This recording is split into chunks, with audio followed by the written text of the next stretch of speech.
మిత్రుడు జట్టి కుసుమ్ కుమార్ నేతృత్వంలో కమ్మ global federation కార్యక్రమాన్ని హైదరాబాద్లో ఏర్పాటు చేసి ఈ కార్యక్రమానికి నాతో పాటు మాజీ గవర్నర్ రామ్మోహన్ రావు గారిని, అదేవిధంగా మా సహచర మంత్రివర్యులు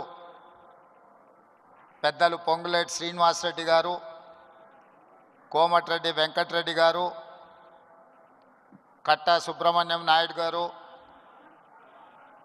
సత్యవాణి గారు, చాలామంది పెద్దలు, పేరు పేరున అన్నిటికంటే ముఖ్యంగా నాకు మంచి మిత్రుడు, 17వ లోక్సభలో మాతో పాటు కలిసి పనిచేసిన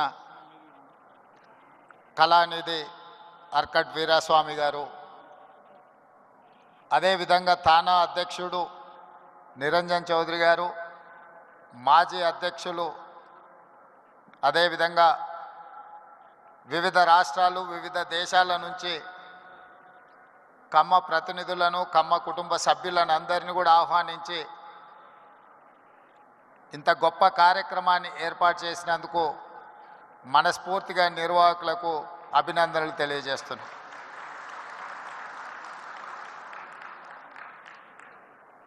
వాస్తవంగా ఈ కార్యక్రమం ఆలోచన 2 సంవత్సరాల క్రితమే రూపుదాల్చింది.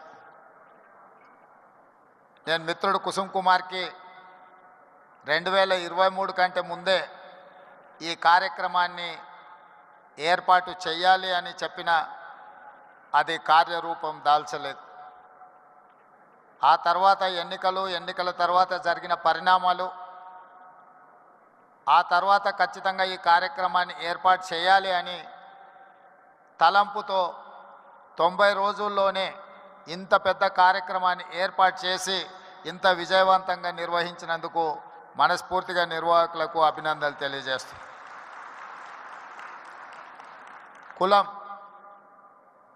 కులం అనేది వృత్తిని బట్టి వచ్చేది. కమ్మ కులానికి కమ్మ అంటే అమ్మ లాంటి వాళ్ళనే ఆలోచన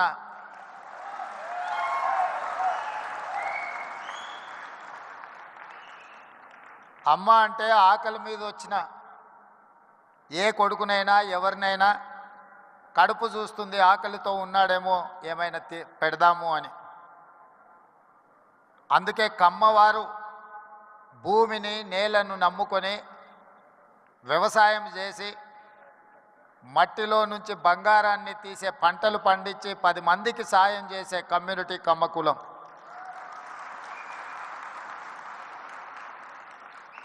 అందుకే ఒక సినిమాలో కొండ మీద అమ్మోరు కొండ కింద కమ్మోరు అని అన్నారు.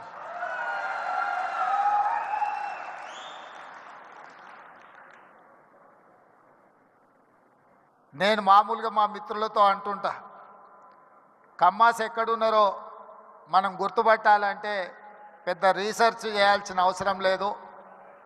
సారవంతమైన నేల, సమృద్ధిగా నీళ్ళు ఎక్కడ ఉంటాయో ఎత్తుకుతే అక్కడ తప్పకుండా కమ్మాస్ ఉంటారని చెప్పి, అది ఇవాళ కర్ణాటక అయినా, తమిళనాడు అయినా, తెలంగాణ అయినా, ఆంధ్రప్రదేశ్లో అయినా ఎక్కడ చూసినా సారవంతమైన నేలలుండి మంచి పంటలు పండించగలిగిన, మంచి పంటలు పండుతాయన్న భూమి ఉన్న ప్రతి దగ్గర కమ్మ సోదరులు అక్కడ ఉంటారు. వాళ్ళ ఆలోచన ఎప్పుడు కష్టపడాలి, పంటలు పండించాలి, 10 మందికి ఉపయోగపడాలి, 10 మందిని ఆదుకునే ఆలోచన చెయ్యాలి అనేదే ఆ సామాజిక వర్గ నేపథ్యం. అదేవిధంగా నాకున్న సంబంధాలు కానీ, లేకపోతే నాకున్న సన్నిహిత సంబంధాల గురించి నేను పెద్దగా చెప్పాల్సిన అవసరం లేదు. ఎందుకంటే నేను ఎక్కడున్నా నన్ను ఎట్లా అభిమానిస్తారో మిత్రుడు ఎరపతినేని శ్రీనివాసరావు గారు ఈ వేదిక మీద నుంచి మాట్లాడిన దాన్ని బట్టి, నేను ఎక్కడున్నా ఏ వేదిక మీద ఉన్నా కమ్మ సామాజిక వర్గం నన్ను ఎంత అభిమానంతో చూసుకుంటుందో ఎరపతినేని శ్రీనివాసరావు గారి మాటలు వింటే మిగతా అందరికీ అర్థమవుతుంది. అదేవిధంగా సత్యవాణి గారు ఒక మాట అన్నారు.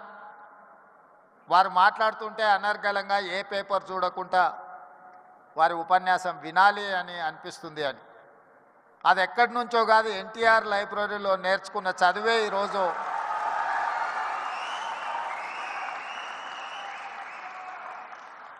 ఎన్టీఆర్ లైబ్రరీలో మేము చదువుకున్న చదువు ఇవాళ జీవితంలో ఉన్నత స్థానాలకు రావడానికి ఉపయోగపడ్డదని నేను గట్టిగా అందరి ముందు చెప్పడానికి ఏమాత్రం జంకను.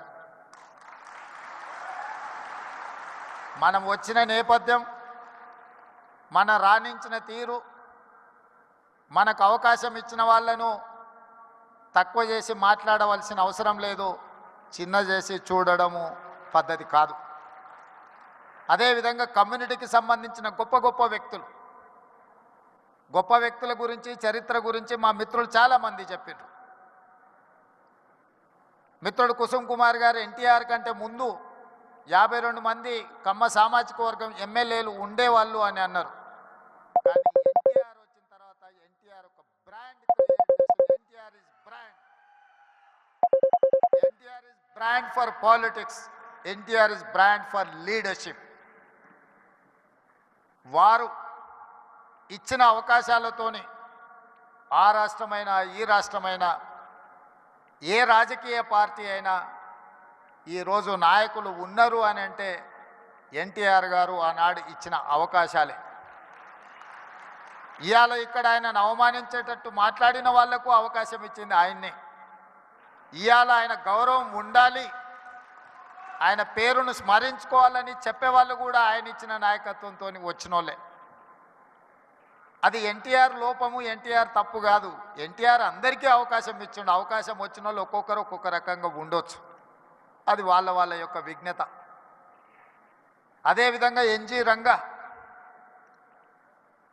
అదేవిధంగా వెంకయ్య నాయుడు.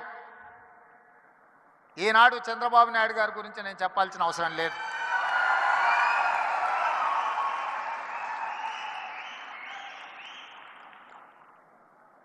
ఈ దేశంలో కాంగ్రెస్ పార్టీకి ఎదురే లేదు.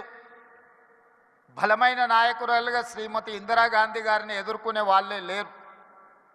అంత బలమైన నాయకత్వాన్ని అందిస్తున్నప్పుడు ఎన్టీ రామారావు గారు ప్రవేశపెట్టిన సంకీర్ణ రాజకీయాలే ఇవాళ దేశాన్ని ఏలుతున్న వాళ్లకు అవకాశాలు ఇచ్చినాయన్న సంగతి మరవకూడదు.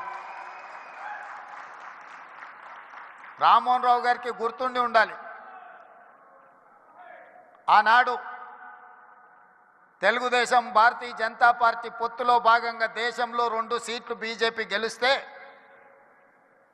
హనుమకొండ నుంచి పివి నరసింహారావు గారిని ఓడించిన బీజేపీ జంగారెడ్డి గారు తెలుగుదేశం మద్దతుతో గెలిచారు.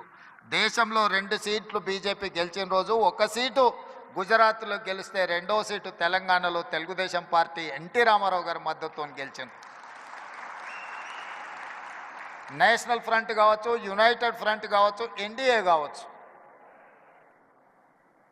ఎప్పుడెప్పుడు అధికారంలోకి వచ్చినా అప్పుడప్పుడు ఎన్టీఆర్ ఆలోచన సంకీర్ణ రాజకీయాలే ఈరోజు వాళ్ళందరూ కూడా అధికారంలో ఉండడానికి అవకాశం వచ్చింది. అందుకే ఈరోజు మిత్రులారా,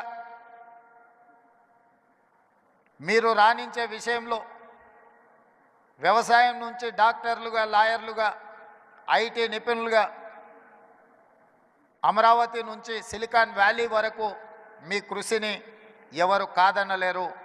ఇవాళ సత్యనాదెన్ల నుంచి మొదలు పెడితే చాలామంది కొత్తగా వచ్చే పెద్ద పెద్ద మల్టీనేషనల్ కంపెనీలో సీఈఓలుగా మన వాళ్ళు చాలామంది ఉన్నారు.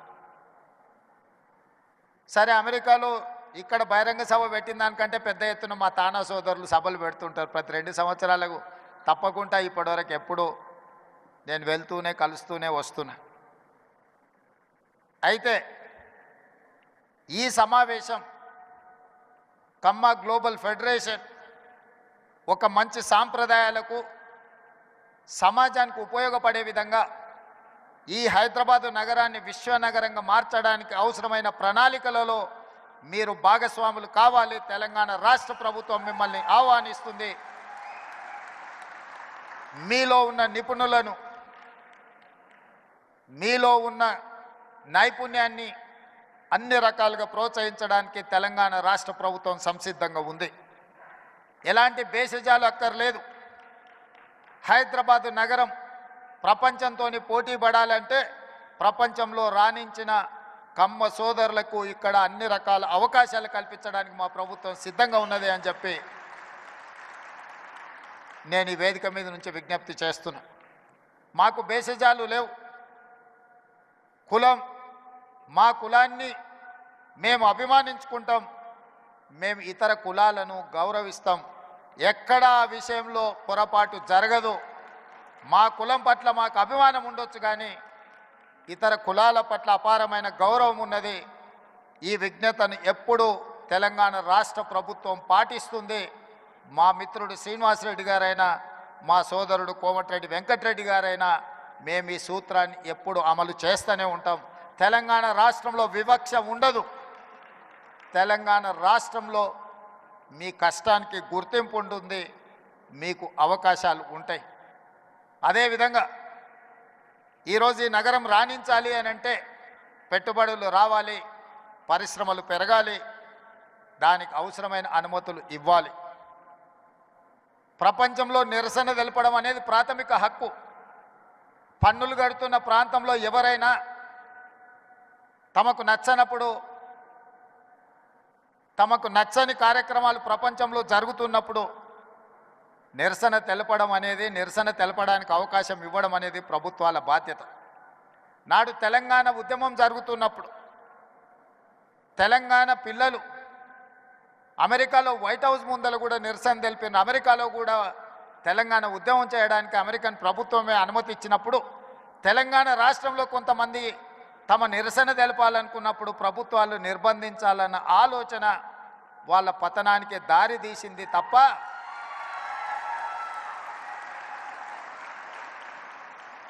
నిరసన అనేది one of the format of democracy. ప్రజాస్వామ్యంలో అది కూడా ఒక పద్ధతి. ఆ పద్ధతిని మేము నియంత్రిస్తాం, నిర్బంధిస్తాము అని అంటే దాని ఫలితాలు ఎట్లుంటాయో డిసెంబర్ 3, 2023 నాడు చూసారు.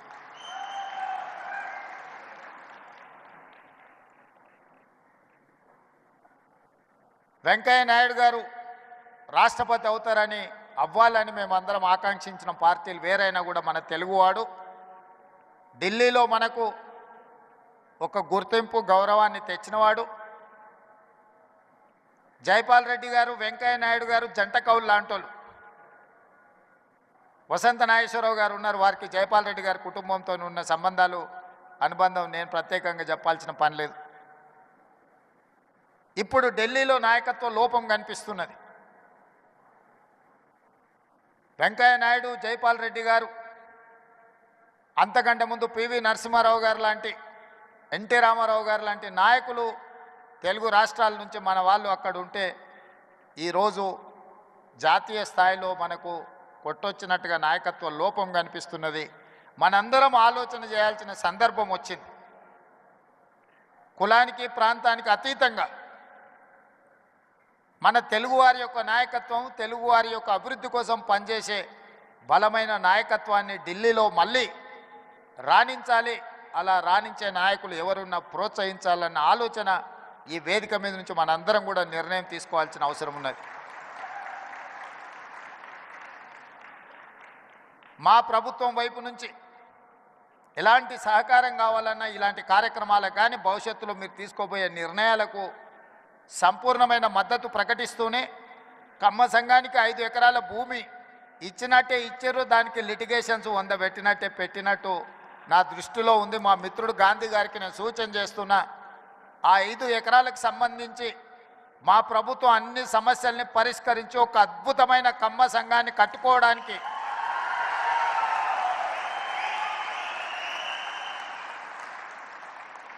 వేదిక మీద సివి రావు గారు ఉన్నారు. అమీర్పేట చౌరస్తాలో ఎప్పుడు చూసినా కమ్మ సంఘం సివి రావు గారు కనిపిస్తూనే ఉంటారు. అందుకే నేను మా మిత్రులందరికీ ప్రభుత్వం ఇచ్చిన 5 ఎకరాలకు సంబంధించిన సమస్యను పరిష్కరించి ఒక అద్భుతమైన కమ్మ సంఘాన్ని కట్టి తద్వారా లక్షలాది మంది పేదలు నిరుపేదలు ఎవరైతే కమ్మ సోదరులు ఉన్నారో గ్రామీణ ప్రాంతాలలో విద్యకు దూరంగా ఆర్థిక అభివృద్ధికి దూరంగా ఉన్నారో వాళ్ళందరినీ ఆదుకోవడానికి, అదేవిధంగా ఈ సమాజంలో అట్టడుగు వర్గాలైన దళితులు, గిరిజనులు, మైనారిటీలను ఆదుకోవడానికి మీరందరూ ముందుకు రావాలి. ఆ సంఘం భూ సమస్యను పరిష్కరించడమే కాకుండా నిర్మాణానికి అవసరమైన సహకారాన్ని మా రాష్ట్ర ప్రభుత్వం అందిస్తుంది అని చెప్పి ఈ కేజీఎఫ్ వేదిక మీద నుంచి మీకు అందరికీ నేను మాట ఇస్తున్నా. దీనికి సంబంధించిన భవిష్యత్ కార్యాచరణ కుసుమ్ కుమార్ గారు, గోపి మన గాంధీ గారు వీళ్ళందరూ కలిసి ముందుకు వస్తే ఈ సమస్యల్ని రాష్ట్ర ప్రభుత్వం భూమికి సంబంధించిందంటే రెవెన్యూ మంత్రి గారిని కూడా అందుకే ఎంబడే తెచ్చిన వారే పరిష్కరిస్తారు. రెవెన్యూ మంత్రి గారు ఇతర సమస్యలు ఏమన్నా ఉంటే మున్సిపల్ అనుమతులకు సంబంధించింది ఉంటే ఆ శాఖ నా దగ్గరనే ఉంది. నిర్మాణానికి నిధులు కావాలంటే R&B శాఖ వెంకటరెడ్డి గారు ఇక్కడనే ఉన్నారు. కాబట్టి ఏ సమస్య అయినా అక్రాస్ ద టేబుల్ మీకు పరిష్కరించే బాధ్యత మాది. ఈ కార్యక్రమం బాగా జరగాలి, భవిష్యత్తులో ఇంకా పెద్దగా ఎదగాలి, 10 మందికి ఉపయోగపడాలి. ఏ విధంగా అయితే మీ పెద్దలు, మీ తాతలు, ముత్తాతలు 10 మందికి పట్టెడు అన్నం పెట్టినరో, భూమిని నమ్ముకొని ఉన్నారో, ఆ భూమిని, సొంత ఊరును మరవకండి. 10 మందికి సాయం చేసే ఆలోచన, 10 మందికి ఉపయోగపడాలన్న మీ డిఎన్ఏలో ఉన్న సహజ లక్షణాన్ని కోల్పోవద్దని చెప్పి మా మిత్రులందరికీ సూచన చేస్తున్నా. మీరు ఎంతెంత ఎదిగినా 10 మందికి సహాయం పడ్డప్పుడే మీరు ఈ సామాజిక వర్గానికి న్యాయం చేసిన వాళ్ళు అవుతారు. సహాయం చేయకుండా మీరు దూరంగా ఉంటే మీరు సమాజానికి దూరం కాదు, సమాజానికి మీరు దూరమైనట్టుగా ఉంటుంది. మీ సహజ లక్షణమైన 10 మందికి సహాయం చేసే ఆలోచనను ఇంకా పెంచుకోవాలి అని చెప్పి తెలియజేస్తూ మనస్ఫూర్తిగా మరొకసారి అభినందనలు తెలియజేస్తూ సెలవు తీసుకుంటున్న మిత్రులారా.